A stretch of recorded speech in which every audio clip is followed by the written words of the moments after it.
Aquella mañana, Florencia Di Marco salió de casa como cualquier niña de 12 años, ajena a que el destino ya había decidido por ella. Lo que sucedió durante las horas siguientes es un entramado oscuro de secretos familiares, silencios, cómplices y un horror que nadie quiso imaginar. Su último día con vida quedó marcado por detalles confusos donde las sombras parecían devorar cada pista. La verdad comenzó a emerger poco a poco, como fragmentos dispersos de una pesadilla. Florencia nunca volvió a casa y lo que se descubrió después dejó a todos sin aliento. El enigma de su desaparición está cubierto de intrigas que desafían toda lógica y cada pieza de este rompecabezas conduce a una realidad más macabra de lo que nadie esperaba.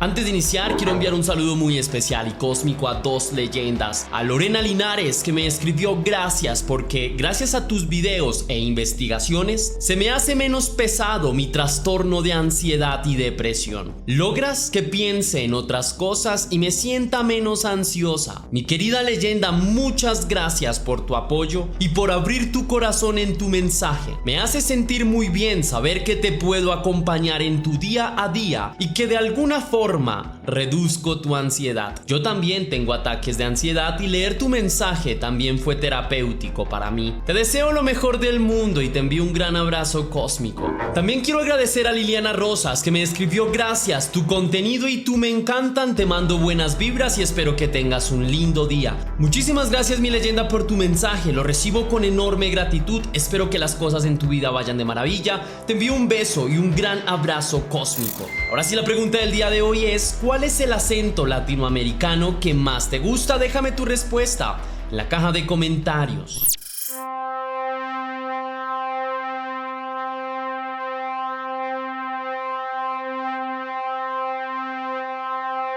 La señorita Florencia Di Marco fue una niña de 12 años nacida en Argentina el 6 de enero de 2005, en la ciudad de Mendoza, en Argentina. La niña tenía una personalidad retraída y solía ser bastante solitaria y ensimismada, evidencia de los traumas y las angustias que tuvo que soportar en vida, víctima de constantes abusos físicos y psicológicos, siendo presa de su propia familia, quien en vez de ayudarla o protegerla, se encargó de provocar las heridas más profundas en su vida. La señorita Florencia Di Marco era la primera hija de la señora Karina Di Marco, una mujer permisiva y enamoradiza, que siempre tuvo como prioridad sus parejas y ligues sentimentales.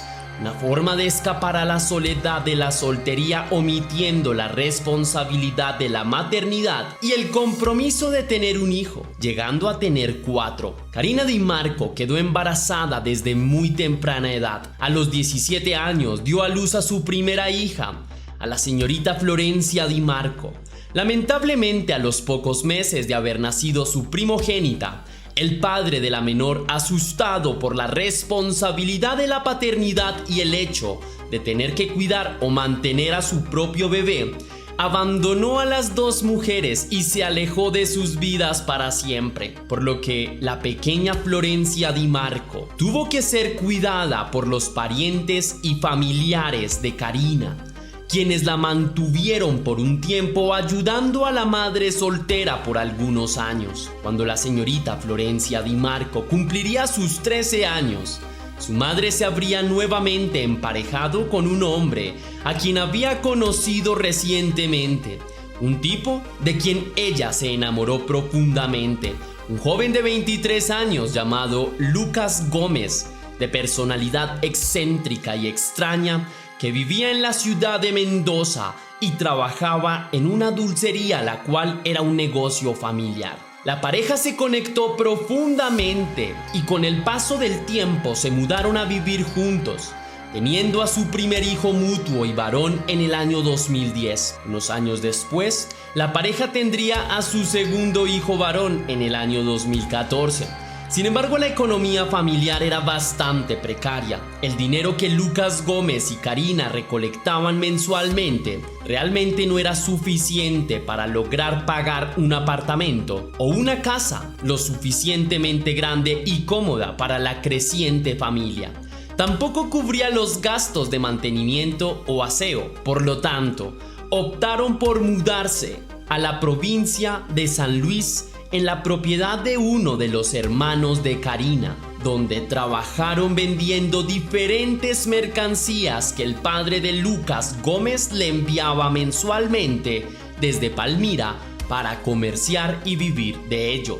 Por otro lado, la pequeña Florencia Di Marco, quien era una niña de una personalidad bastante retraída, rara vez faltaba a clases y su mirada era triste, vacía y melancólica. Extrañaba su vida en Mendoza junto a su abuela, a quien amaba profundamente, pero además estaba sufriendo de algo que la atormentaba profundamente, algo que solo les comentaba a pocos y con lo que no había encontrado alivio.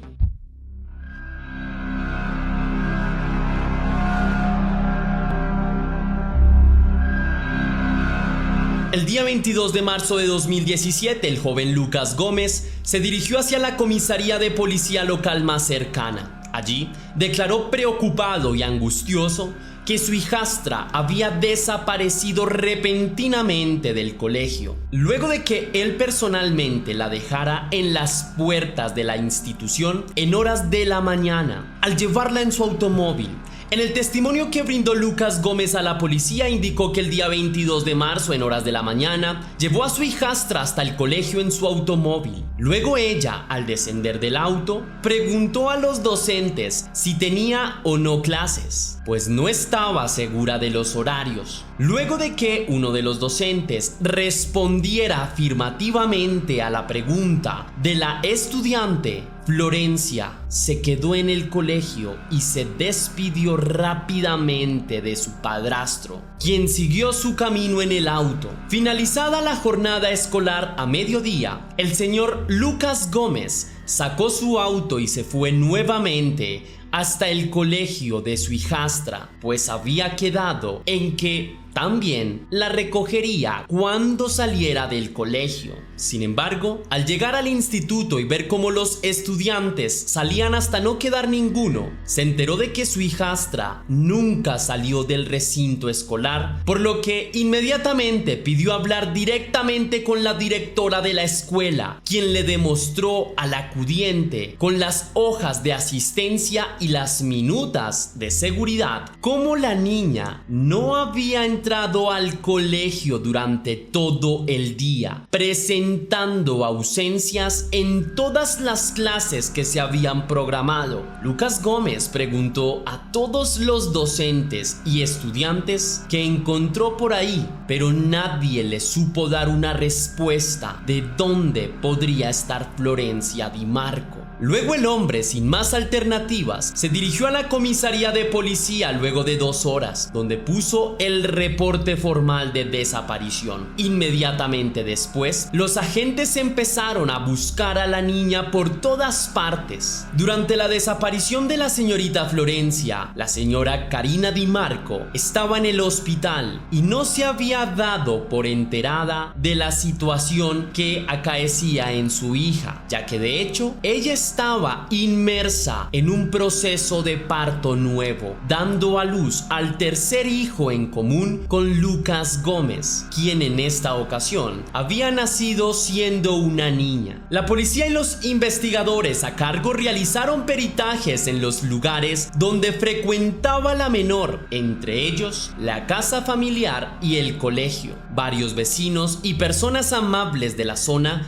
se solidarizaron con la familia y participaron en las búsquedas y manifestaciones. También estudiantes, docentes y directivos del plantel educativo realizaron campañas de búsqueda y de rastreo. Una de las hipótesis descartada fue la de que Florencia Di Marco se había fugado con un hombre en una especie de escape romántico y que tal vez volvería meses después. Sin embargo, la menor en cuestión no tenía ningún novio o amigo cercano, De hecho, le costaba demasiado interactuar con las personas como para suponer que además ya tenía un novio que se la quería llevar a vivir, por lo que esta hipótesis fue descalificada inmediatamente. Sus padres indicaron que la joven permanecía mucho tiempo en internet, sin embargo, no tenía enemigos de ningún tipo y no solía estar mucho tiempo en la calle. Siempre seguía una rutina que constaba de ir de casa al colegio y del colegio hasta su casa. Era una niña muy juiciosa según sus padres. Casi todos los días hacía únicamente esto: colegio, casa, casa, colegio. Por lo tanto, lo que despertó especulaciones y misterios alrededor del caso fue preguntarse entonces qué pasó. En las redes sociales también fue publicada la información sobre la desaparición de la señorita Florencia Di Marco. Luego de algunas horas, los cibernautas dieron respuesta a la noticia y alguien declaró que se encontró una mochila en un terreno baldío. En el interior de la mochila habían libros y anotaciones importantes para el caso, entre ellas números telefónicos y palabras claves que hablaban de las situaciones que estaba sufriendo la joven. Entre los elementos que también había en la mochila, una agenda con el número de su madre, la señora Karina Di Marco, quien no tenía ni idea de que su hija había desaparecido y aún estaba en el hospital cuando se enteró de lo que estaba sucediendo, llevándose una gran noticia. Luego la mochila fue entregada a la policía. Entre los misteriosos elementos encontrados, también habría un diccionario con 4 palabras subrayadas: palo, lazo, prostitución, cuñado. Tal vez una súplica o una señal de su propio sufrimiento eran estas palabras subrayadas. En el lugar donde la mochila fue encontrada había una cámara de video de seguridad, la cual habría captado a un hombre de contextura muy similar a la de Lucas Gómez abandonando la mochila en el sector el mismo día en que Lucas reportó a la policía los hechos. Por lo tanto, nacieron nuevas hipótesis y especulaciones entre la policía y la opinión pública. En ambos pareceres, Lucas Gómez era el principal sospechoso del caso. Sin embargo, la única persona que aún mantenía la fe en la inocencia de Lucas Gómez y lo creía inocente de todas las acusaciones en su contra era, curiosamente, su esposa, la madre biológica de la niña desaparecida, la señora Karina Di Marco, quien ante las cámaras y ante la prensa declaró sin titubear que su esposo no tenía nada que ver con la desaparición de Florencia, de su hija. Aunque las acciones fueron cada vez más contundentes, la comunidad participó en movilizaciones y protestas exigiendo justicia. La policía dispuso de perros especiales para la búsqueda y rescate, pero nada se localizó en un principio. El jueves 23 de marzo, luego de varias horas de intensa búsqueda, los investigadores reportaron que se encontró el cuerpo de una niña adolescente debajo de un puente en la ciudad del Saladillo, al cual era difícil acceder debido a las condiciones del lugar, pero fue recuperado e identificado como el cuerpo de Florencia Di Marco, la niña de 12 años reportada como desaparecida recientemente. Los abusos íntimos y desgarradores que había sufrido la menor eran evidentes a simple vista, resaltaban en su cuerpo de manera horrenda. Luego, los exámenes forenses confirmaron las hipótesis de quienes la encontraron, demostrando que había muerto estrangulada a muerte por un lazo, el cual fue apretado tan fuerte que aplastó su tráquea por completo y rompió varios de sus huesos. Florencia trató de defenderse. Bajo sus uñas se encontraron muestras de ADN, también en su zona genital. El cuerpo fue descubierto con las manos atadas, aunque fue arrojado bajo el puente. No fue el lugar donde la asesinaron, siendo llevada hasta aquella zona después de su muerte. El mismo día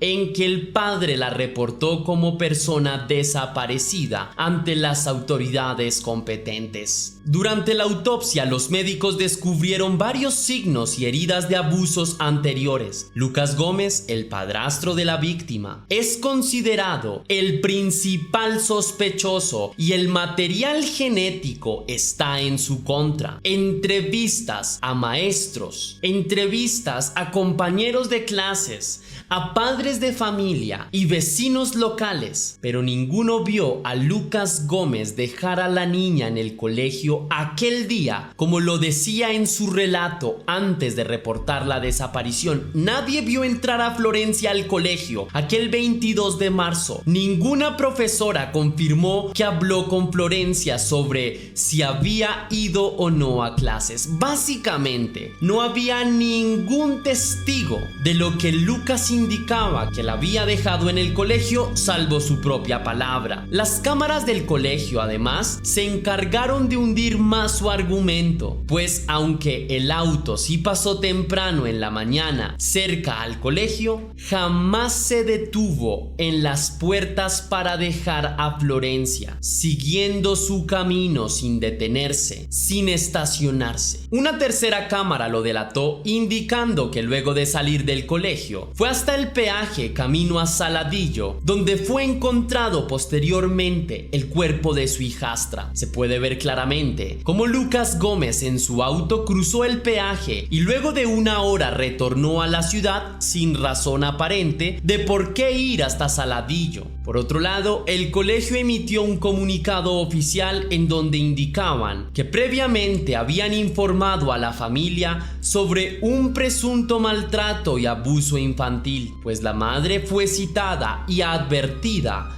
de que algo le podía estar pasando a su hija, luego de que psicólogos notaran ciertas señales, pues la menor había denunciado a algunas maestras que su padrastro la acosaba constantemente y acariciaba de forma indebida, que tenía pesadillas sobre un hombre que entraba a su habitación en las horas de la noche para meterse en su cama. Sin embargo, la señora Karina Di Marco en esa ocasión también defendió a su esposo a capa y espada, diciendo que su hija era una mentirosa y que usaba las palabras para manipular a la gente, negando rotundamente todo posible abuso y corrupción en aquella familia.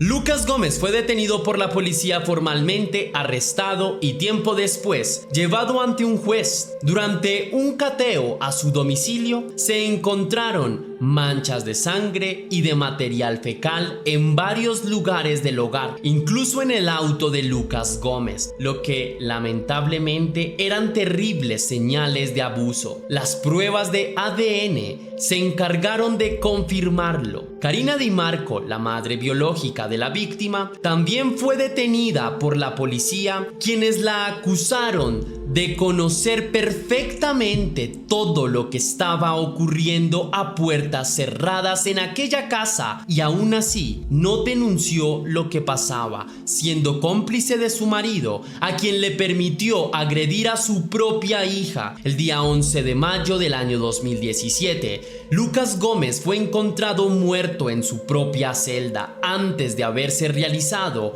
un juicio formal, terminando él mismo con su propia vida. El asesino y abusador implícito habría dejado 3 cartas redactadas por él mismo antes de su muerte, una para su víctima, Florencia Di Marco, otra para sus hijos y otra para su madre. En los documentos negaba todo lo que sucedió. Decía que él no mató a Florencia, pues la amaba como a su propia hija, que lo único que hizo fue deshacerse del cuerpo porque la menor se había quitado la vida en su habitación y no supo de qué otra forma reaccionar por no lastimar a los demás en la familia, mintiendo hasta antes de morir.